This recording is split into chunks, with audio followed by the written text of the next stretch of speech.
লাভের লভ্যাংশ বলতে আপনার এখন 2.5 লাখ টাকার মতো আমার খরচ হয়েছে। খরচ হওয়ার পরে আমি 3 লাখ টাকা আবার বিক্রি করছি। তাছাড়া মাছ কিন্তু আমার এখনো আছে। এই ধরেন আমার 1,20,25,000 টাকা আমার লাভ হয়েছে আর কি। আমার আপনার 4 মাসে যদি 1 লাখ টাকা লাভ হয়, এটা অনেক টাকা। মাছ চাষে আসা উচিত বলতে এটার মধ্যে আপনার বাড়তি কোনো সময় দিতে হয় না, আর এটার মধ্যে লাভ আছে। আপনি যদি ইনভেস্ট ভালো করতে পারেন, আপনার প্রতি মাসে সরকারি চাকরি থেকে বেশি টাকা ইনকাম করা সম্ভব, কিন্তু ওইভাবে আপনি করতে হবে। আসসালামু আলাইকুম সুপ্রিয় দর্শকবৃন্দ, সাকিব অ্যাগ্রোটেক লিমিটেডের পক্ষ থেকে আপনাদের সবাইকে জানাই শুভেচ্ছা ও অভিনন্দন।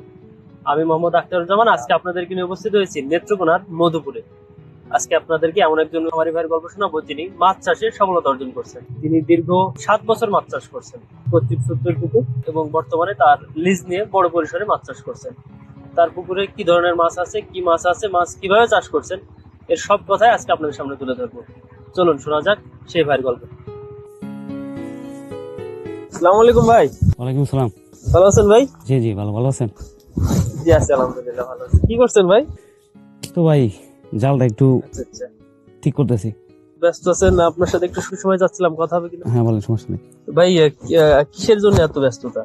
নেট দেখলাম বুঝাচ্ছেন। এই যে ভাই পুকুর একটু সংসার করতেছি, এই কিছু মাছও আছে আমার, আজকে বিক্রি করবো, একটু করে পাইকার আসবে, ও আচ্ছা, এই জন্য আর কি। এই জন্য একটু ব্যস্ত জি জি। যাচ্ছিলেন। সংস্কার বলতে পুকুর সংস্কার করবেন, মাছ মানে বিক্রি শেষের দিকে? হ্যাঁ, মাছ বিক্রি আমার 80% শেষ, হালকা কিছু আছে, পলার মাছটা আর কি, এটা বিক্রি করে দিব। ও আচ্ছা আচ্ছা আচ্ছা। তো কি মাছ চাষ করছেন, কি মাছ? আমি তেলাপিয়া করছি, এটার মধ্যে আমার বিভিন্ন জাতের মাছ করি, এক একটার মধ্যে এক এক শিং করছি, পাবদা করছি, আচ্ছা, সব জাতি আছে আর কি। সব জাতের হ্যাঁ জি জি। মোটামুটি চাষ করছেন। আচ্ছা আচ্ছা। তো মাছ চাষ এর গল্প নিয়ে আপনার আজকে এখানে উপস্থিত হয়েছে আমরা। আপনার থেকে মাছ চাষের গল্পটা অবশ্যই শুনবো। তো তার আগে আমরা জানতে চাচ্ছি, আপনি যে মাছ চাষে আসছেন বা মাছ চাষ করছেন, তো মাছ চাষে আপনি কতদিন থেকে মাছ চাষে আছেন? মাছ চাষে 2016-17 সালের পর থেকে আর কি এই সেক্টরে আসা। 16-17। জি এটা কি আপনার পৈতৃক সূত্রের পুকুর? জি, এই জমি আমারই, ফিশারি এগুলো আমারই। এছাড়া বাইরেও আমার আছে, লিজ নেওয়া আছে, এটা অন্য জায়গায়। আচ্ছা আচ্ছা। মানে এটা আপনার আমারই বলতে এটা হ্যাঁ, আপনার নিজস্ব? মানে আমার নিজস্ব নিজের পুকুর, আচ্ছা, আচ্ছা, আর নিজের ওগুলো পুকুর। হচ্ছে লিজ নেওয়া জি। আচ্ছা, লিজ দেওয়া। ওইখানে কি কি মাছ চাষ হয়? ওইখানে আপনার তেলাপিয়া আছে, পাবদা আছে, মানে সব জাতি আছে, ও আচ্ছা, এখানেও আছে ওইখানেও আছে। ওইখানে আছে। আপনি যে মাছ চাষ ছাড়া আপনি পার্সোনাল লাইফে আপনি আর কি কি করেন, কি পেশার সাথে পার্সোনাল লাইফে তেমন কিছু নাই, মাছ চাষটার উপরেই আমার ফোকাস? হ্যাঁ ফোকাস আর কি। তার মানে মোটামুটি আপনি শুধু এই মাছ চাষের উপরেই আছেন, জি। আপনার আপাতত কিছু করছেন না? না না। তো শুরু থেকে কর্মজীবন হিসেবে কি মাছ চাষই বেছে নেওয়া? হ্যাঁ, শুরু থেকে কর্মজীবন মাছ চাষি। মাছ চাষে আপনি এই যে বিভিন্ন মাছ বললেন, শিং, পাবদা, তেলাপিয়া, জি। তো সব থেকে আপনার কাছে লাভজনক মনে হচ্ছে কোনটা? লাভজনক মাছ চাষে সব ক্ষেত্রেই লাভজনক, তবে তেলাপিয়া হচ্ছে আপনার অল্প দিনে এটা বিক্রি করা যায়। আচ্ছা আচ্ছা। এই ধরেন অর্ধে 4 মাস, 4 মাস। নার্সিং সহ ধরেন 4 মাস। আর তেলাপিয়া এটা চাষ সহজ, এটা সহজলভ্য, কারণ এটার রোগও কম দেখা দেয়, রোগ কম। রোগ কম। আর এটার একটা সুবিধাও আছে, এটা বিক্রি করতে সহজ আমার জন্য, মানে আমি অল্প অল্প করে বিক্রি করতে পারি। আমার এদিকে রাস্তাঘাটের খুব একটা ঝামেলা, এই জন্য আমি ইচ্ছা করলে যাতে বড় গাড়ি আনবো, অন্য এই শিং পাবদা করলে আমি এদিকে টাইনে মাছ মনে হয় 1 কিলোমিটার দূরে নিতে হয়, আমার এনে একটা বাড়তি খরচ প্রয়োজন। এছাড়া মাছের দামও সঠিকভাবে হয় না। এনে ধরেন সিএনজি বা অটো দিয়া, এই হুন্ডার দিয়ে, এই যে আমার এই পুকুর পাড় থেকে মাছ নিয়ে যায়। ও আচ্ছা, এখান থেকে সেখান থেকে নিয়ে চলে যাচ্ছে। জি। আপনার এই যে অন্যান্য মাছ বলতে বা বিক্রির ব্যবস্থাপনা যেটা বললেন, সেটা জি। একবারে বিক্রি না হয়? আমি মনে করেন যে আজকে আমি মাছটা দেখলাম যে 3 কেজি টান দিলাম, কিছু বিক্রি করলাম, যেটা একটু ছোটো আছে, 15 দিন পরে দেখা গেল ওইটা আবার 3 হয়ে গেছে, এভাবে ভাঙ্গে ভাঙ্গে বিক্রি করতে পারছি। অন্যান্য মাছে তো এটা করা যায় না, করা যায় না। কারণ যখনই বিক্রি করতে হয় সবটা একদিনে বিক্রি করতে হয়, ভাঙ্গে ভাঙ্গে বিক্রি করার কোনো চান্স নেই, তেলাপিয়ার ক্ষেত্রে সেটা ভিন্নতা আছে। ভিন্নতা আছে। আচ্ছা আচ্ছা। তো আপনি চাইলে এটা আর একবারে, তেলাপিয়ার ক্ষেত্রে আপনার ইচ্ছা করলে আপনি 6 কেজি বিক্রি করতে পারবেন। আচ্ছা আচ্ছা, 6টা কেজি তখনও বিক্রি করতে হবে, হ্যাঁ। 3টা কেজি তাও বিক্রি করতে হবে। বিক্রি করতে পারছেন। আচ্ছা আচ্ছা। তার মানে মাছ যে সাইজের হোক সেই হ্যাঁ। সাইজ অনুযায়ী গ্রাহক সংখ্যা আছে, বিক্রি করা যায়। বিক্রি করা যায়। আচ্ছা আচ্ছা। তো আপনার এই যে তেলাপিয়া মাছ চাষ নিয়ে আপনি কি তেলাপিয়া চাষ করছেন? আমি আপনার তেলাপিয়া আগে অন্যান্য কোম্পানি করছি, করার পর আমি ইউটিউব দেখছি, বুঝছেন, ইউটিউব থেকে আমি যে সাকিব এগ্রো ওনার ভিডিও দেখলাম, আমি অনেক যাচাই বাছাই করলাম, জানার পরে আমি চিন্তা করলাম না কিছু পোনা নিয়ে আগে ট্রাই করি। ট্রাই করার পরে আমি 8,000 পোনা আনলাম। জি জি জি। আনার পরে ওনারা দিক নির্দেশনা দিয়েছে, আমিও নিজেও জানি, মানে যেহেতু অনেকদিন ধরে করি, তারপরে ওনার পরামর্শগুলো ভালোই। আমি নার্সিং করছি, ওই যে সাথে একটা পুকুর আছে, ওইটার মধ্যে নার্সিং 1 মাস করছি। 1 মাস করার পরে এই পুকুরটার মধ্যে আমি মনে করেন যেটা কালচার পুকুর করছি আর কি। তারপরে আপনি নার্সিং থেকে তারপরে কালচারে দিলেন, জি তাই জি। তো?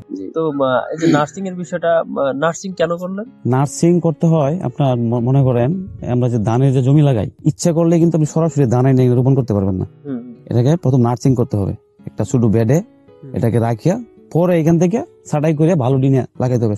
সবকিছু ক্ষেত্রে এরকমই, একটা হাঁস মুরগির আপনার খামার করতে গেলেও নার্সিং করতে হবে। নার্সিং করতে হলে কোনো কিছু সম্ভব না, কারণ এই যে মাছ থাকে ছোট ছোট, এখানে খাবার দিচ্ছে, মাছ ওইখানে যাওয়ার আগেই মাছ মাছ যাবেই না, এখানেই থাকবে সে।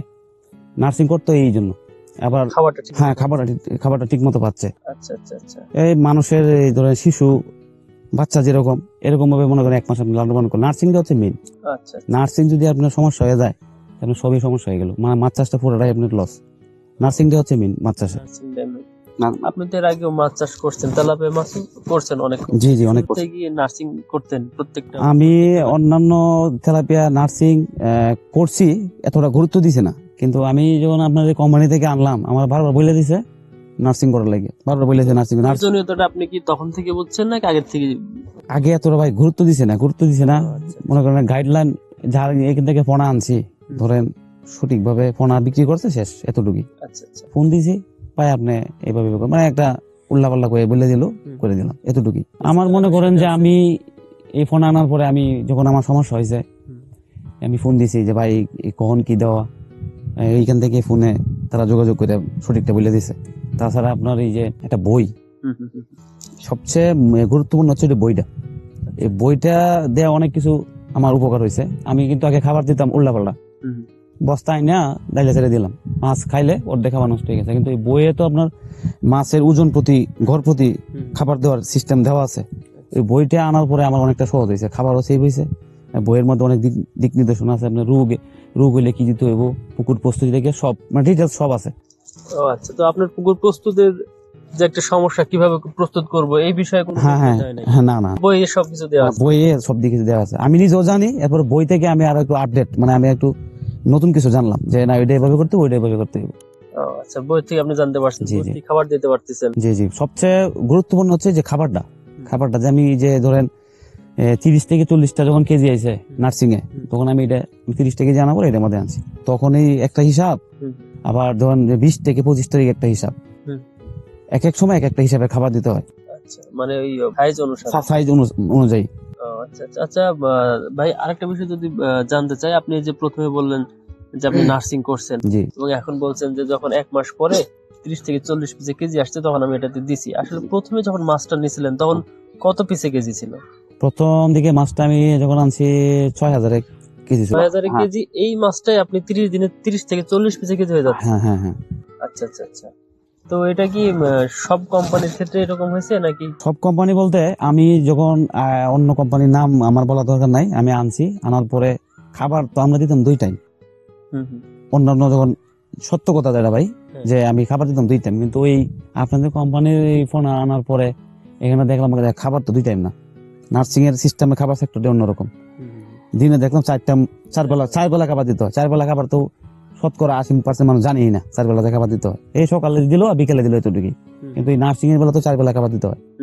এই 4 বেলা খাবার দিতে হয় আবার পরিমাণ মতো। আমরা তো এনে করলাম কি, বস্তা গুলিয়া দিল মেরে ফেলাই দিলাম, খাইলে খাইবো, না খাইলে নাই, এতটুকুই।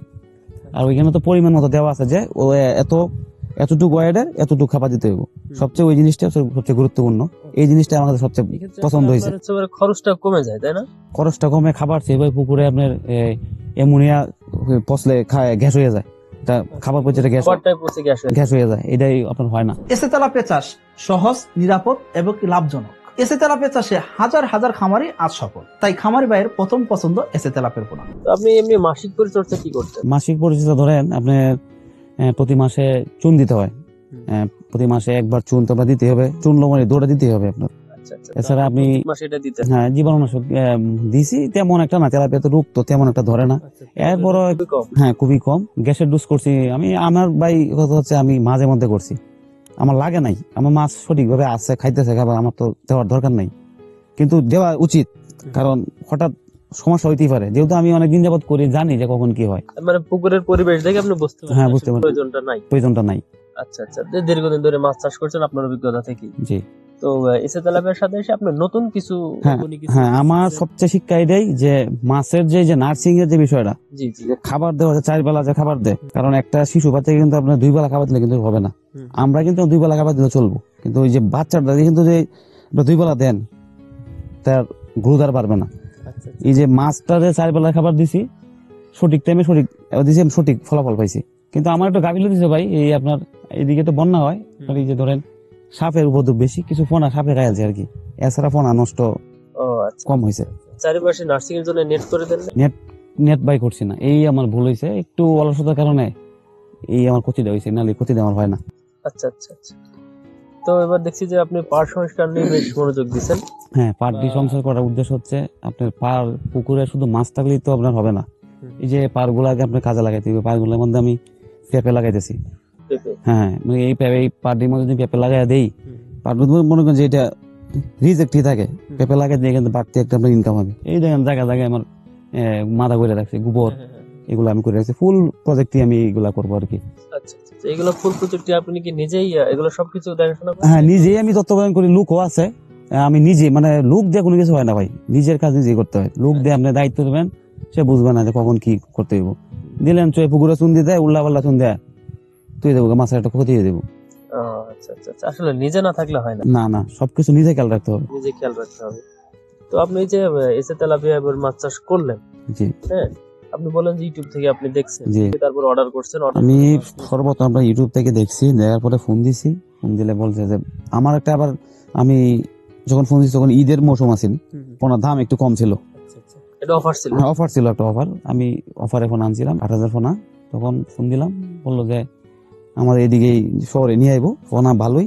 আমার পরে আমি যতটুকু হেল্প পাওয়ার কথা ততটুকুই পাইছি। আচ্ছা, তাহলে তো আপনার দীর্ঘদিন মাছ চাষের একটা অভিজ্ঞতা আছে, আসলে মাছে কখন কি প্রয়োজন, কি দিতে হবে না দিতে হবে।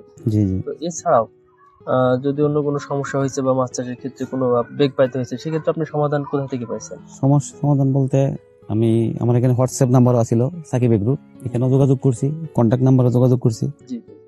হয়তো মানে সঙ্গে সঙ্গে না হলে একটু পরেও ফোন ব্যাক করেও আমরা জিজ্ঞাসি যে ভাই কি সমস্যা, পরে ওইখান থেকেই মানে জানলাম আর কি। হ্যাঁ হ্যাঁ, এভাবে এভাবে কি করতে হবে। তারা কি কখনো ফোন দিছে আপনাকে? হ্যাঁ, আমার প্রায় সময় ফোন দিয়ে খবর টবর নিছে, কি অবস্থা মাছের, মাছ বিক্রি করছি কিনা, সব কিছুই খবর নিছে। জি জি জি। আসলে এই সুবিধাটা কি আপনি আর অন্য কোথাও পাইছেন? না, এই সুবিধাটা অন্য কোথাও পাইছি না। এবারে এখান থেকে আপনার এই সুবিধাটা পাচ্ছেন। জি জি। আসলে আমি মাছ চাষ করছি, আপনার নিজস্ব অবশ্যই জানা আছে, আবার অজানাও কিছু ছিল যেগুলো জানতে পারছেন। আমার কথা হচ্ছে আপনার মাছ চাষ করার আগে আপনার অ্যামাউন্টটা ঠিক থাকতে হবে, পুঁজিটা। আপনি মাছ ছাড়ে দিলেন, একটু পরে আপনার পুঁজি নেই, 1 মাস কামানোর পরে আপনার টাকা নাই, তখন কিন্তু আপনি এটা লস হইব। পরে দোষ দেবেন তো কোম্পানিতে, যে কোম্পানির মাছ ঠিক নেই। প্রথম হচ্ছে আপনার পুঁজি নিয়ে তারপর আপনি মাছ নেন, আগে বুঝেন জানেন তারপর করেন। আগে বোঝেন জানেন তারপরে মাছ চাষ করেন। ওইটাই না জানি একজনের কথায় সাকিব এগ্রো না যে কোনো কোম্পানি ফোন আনার আমি মনে করি ঠিক না। আগে আপনি জানেন বুঝেন তারপর করেন। আপনি না মাছ চাষে নতুন 8,000 পারি না, আপনি 4,000 দিয়ে শুরু করেন, কম দিয়ে শুরু করেন, বুঝেন তারপর ছাড়েন। মানে পানির ব্যবস্থাপনাটা ঠিক। হ্যাঁ হ্যাঁ হ্যাঁ। আচ্ছা, তো এই যে মাছের যে সাইজটা বা যে বিক্রি করছেন, তো এর আগেও তো আপনি বিক্রি করছেন, জি জি। এই সাইজটা আপনার কেমন মনে হয়েছে, বাজার দরে কেমন চাহিদা? এই সাইজটা আপনার প্রথম দিকে যখন আমি বিক্রি করছি তখন আপনার আমি বাজারটা একটু লেট করে আছি, কারণ হচ্ছে আমার একটু মাঝখানে সমস্যা হয়েছিল, একটু পারিবারিক ঝামেলা, কারণে আমি বাড়িতে ছিলাম না। তখন মাছের আমাদের দিকে দাম এক এক সময় এক একটা থাকে, তখন মাছের দাম ছিল আপনার 157 টাকা, 3 কেজি 157 টাকা। আমি যখন ধরছি তখন পাইছি 150, 150 টাকা, পরে 145, 150, 52 এরকম আর কি, মানে একটু আগবাস হয়েছে আর কি। তো মাছের কালারটা কেমন ছিল? মাছের কালার বা খুবই ভালো। আমি পানিটা হচ্ছে মেন, পানিটা যদি ঠিক থাকে, আমি আমার কিন্তু এই ডিপ টিউবওয়েল আছে, টাইম টেবল আমি পানি দিছি। আর এই যে মাসিক যে পরিচর্যা, এটা যদি ঠিক মতো আপনি করেন, কালার ঠিকই থাকবে। তো আপনি যে বিক্রি করছেন এখানে আপনি বললেন 150 টাকা করে দাম পাইছেন। জি। তো এই ক্ষেত্রে আপনার এই যে 8,000 মাছের যদি আমরা বলি যে আপনার লভ্যাংশ বা লাভের হিসাবটা, এটা কেমন আসছে? লাভের লভ্যাংশ বলতে আপনার আমি হিসাব তেমন একটা রাখছি না, এরপর 2.5 লক্ষ টাকার মতো আমার খরচ হয়েছে। খরচ হওয়ার পরে আমি 3 লাখ টাকা ওভার বিক্রি করছি। তাছাড়া মাছ কিন্তু আমার এখনো আছে।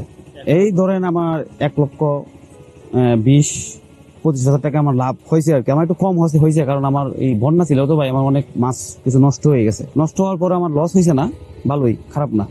মানে মাঝখানে আপনার একটা ধাক্কা গেছে বন্যা, হ্যাঁ হ্যাঁ, বন্যা। বন্যার পরেও যে বন্যার মাছটুকু পাইছেন সেই মাছ আপনার লাভ মানে অবশ্যই অল্প, খুব বেশি না হোক, অল্প পরিসরে বলতে 1 লাখ প্লাস, 1,20,000। আপনার 4 মাসে যদি 1 লাখ টাকা লাভ হয়, জি জি, এটা অনেক টাকা। অনেক টাকা। তারপরে যদি আপনার বন্যা না থাকতো তাহলে লাভের পরিমাণ আরো বাড়তো। তা না, এরপর মাছ তো আমার এখনো, এই দেখেন মাছ কিন্তু এখনো আছে, কিন্তু মাছ এখনো 2000 মাছ আছে, হ্যাঁ, আছে। যেগুলো প্রায় 2টা থেকে 2.5টা। 2.5 কেজি আছে। তো এক্ষেত্রে আপনি এখানে একটা লাভের সম্ভাবনা, বা বাংলা মাছ ছিল নাকি?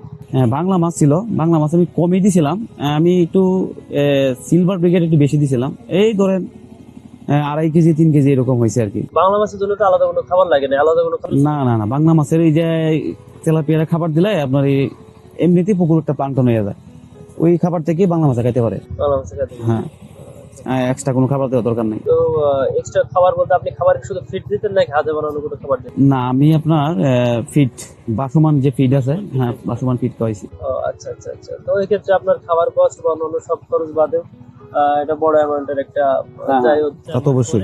এটা প্রফিট আপনি গুনছেন তাই তো? জি জি। এই 8,000 মাছ থেকে। আচ্ছা আচ্ছা। তো আপনার এই এসে তেলাপিয়া নিয়ে পরবর্তীতে ভবিষ্যৎ পরিকল্পনা কি? পরবর্তীতে ভবিষ্যৎ আমি এই পুকুরটি মনে করেন যে কিছুদিনের মধ্যেই মেরামত করব। মেরামত করার পরে আমি এই ধরেন 20,000 পোনা আমার ইচ্ছা মানে আছে। পুকুরটা মেরামত করে আপনি একেবারে, আমি পুকুর মেরামত বলতে এই না, জায়গা তো আপনার ধরেন 4 কাঠা 1 বিঘার একটু উপরে হইতে পারে। আমি এই যে পাটটা দেখতেছেন, এই পাটটা তুলে ফেলবো, এই ফুলটা করবো আর কি, জায়গা অনুযায়ী তো মাছ এটা বড় করে হ্যাঁ বড় করে দেবো। ধরেন 20,000 মাছ দিলে তো এই জায়গাটার মধ্যে ধরেন প্রায় 3 বিঘা 3 বিঘার উপরে হয়ে যাবো। আচ্ছা আচ্ছা, পুরোটা করলে। হ্যাঁ, পুরোটা করলে তখন এটা একটু পাতলা থাকলে ভালো, মাছটা বড় হয়। আর বেশি ঘনত্ব হলে মাছটা বাড়ে কম। বাড়ে কম। এই কারণে একটু বড় করে দিতে হচ্ছে। জি। ভাইজান, আমাদের যে দর্শক বৃন্দ আছে বা দর্শক শ্রোতা আছে যারা এই মুহূর্তে আমাদের কথা শুনছে, জি। তারা যারা মাছ চাষে আসতেছে এবং মাছ চাষে আগ্রহী, তাদের উদ্দেশ্য নিয়ে যদি কিছু বলতে, যে তারা কেন মাছ চাষে আসবে বা কেন মাছ চাষে আসা উচিত, এই উদ্দেশ্যে যদি কিছু বলতে। মাছ চাষে আপনার দর্শকদের কাছে এটা একটাই কথা, মাছ চাষে আসা উচিত বলতে এটার মধ্যে আপনার বাড়তি কোনো সময় দিতে হয় না। এই ধরেন আপনি দোকানদারি করতে পারবেন, আপনি সরকারি চাকরি করতে পারবেন। সকালে একটু খাবার দেয়া, আরেকবার চাকরি দেখে আইসা বিকালে খাবার দিলেন, এটা বাড়তি কোনো সময় দরকার নেই। এইটা ধরেন একটা চা খাওয়ার সময়, একটা চা খাওয়ার সময় খাবার দেয়া চলে গেলেন, শেষ, এতটুকুই, একটু খেয়াল রাখলেন, এতটুকুই, আর কিছু না। আর এটার মধ্যে লাভ আছে, আপনি যদি ধরেন ইনভেস্ট ভালো করতে পারেন, আপনার প্রতি মাসে সরকারি চাকরি থেকে বেশি টাকা ইনকাম করা সম্ভব, কিন্তু ওইভাবে আপনি করতে হবে। আর যদি না করেন, খেয়াল না রাখেন, তাহলে তো মানে খেয়াল রাখতে হবে। হ্যাঁ, অবহেলা করলে হবে না। তো ঠিক আছে ভাইজান, আপনার সাথে দেখা হয়ে কথা বলে ভালো লাগলো। জি। ভালো থাকবেন। আর আপনি বড় পরিসরে হ্যাঁ, হ্যাঁ। পুকুর চাষ করেন, মাছ চাষ করেন, এই আশা ব্যক্ত রাখি। সুপ্রিয় দর্শক বৃন্দ, আজকে পর্যন্ত আপনারা শুনলেন তামিম ভাইয়ের গল্প। তিনি কিভাবে মাছ চাষ করছেন, কিভাবে মাছ চাষের পরিচর্যা করছেন, তার ব্যবস্থাপনাটা আপনারা শুনলেন। আসলে মাছ চাষ বিষয়টা কঠিন বলে বলবো না, কারণ মাছ চাষটা হচ্ছে আপনার নিজের অভিজ্ঞতা আসলে মানুষের এমনি এমনি হবে না। আপনি প্রথমে সময় দিবেন, প্রথমে পরিচর্যা করবেন, মাছ চাষ আগে কিভাবে করে সেটা জানুন, সেটা দেখুন, তার পরবর্তীতে আপনি পদক্ষেপ নেন যে মাছ চাষ করার। আমরা চাইবো আপনারা মাছ চাষে আসেন। মাছ চাষ একটি লাভজনক ব্যবসা, আপনি মাছ চাষ করতে পারলে লাভবান হবেন সঠিক পদ্ধতিতে। আর মাছ চাষের সকল তথ্য পেতে আমাদের সাকিব অ্যাগ্রোটেক লিমিটেডের সাথে থাকবেন। আজকে পর্যন্তই, পরবর্তীতে অন্য কোনো খামারে অন্য কোনো গল্পে আপনাদেরকে নিয়ে হাজির হব। সে পর্যন্ত ভালো থাকবেন, সুস্থ থাকবেন। আল্লাহ হাফিজ।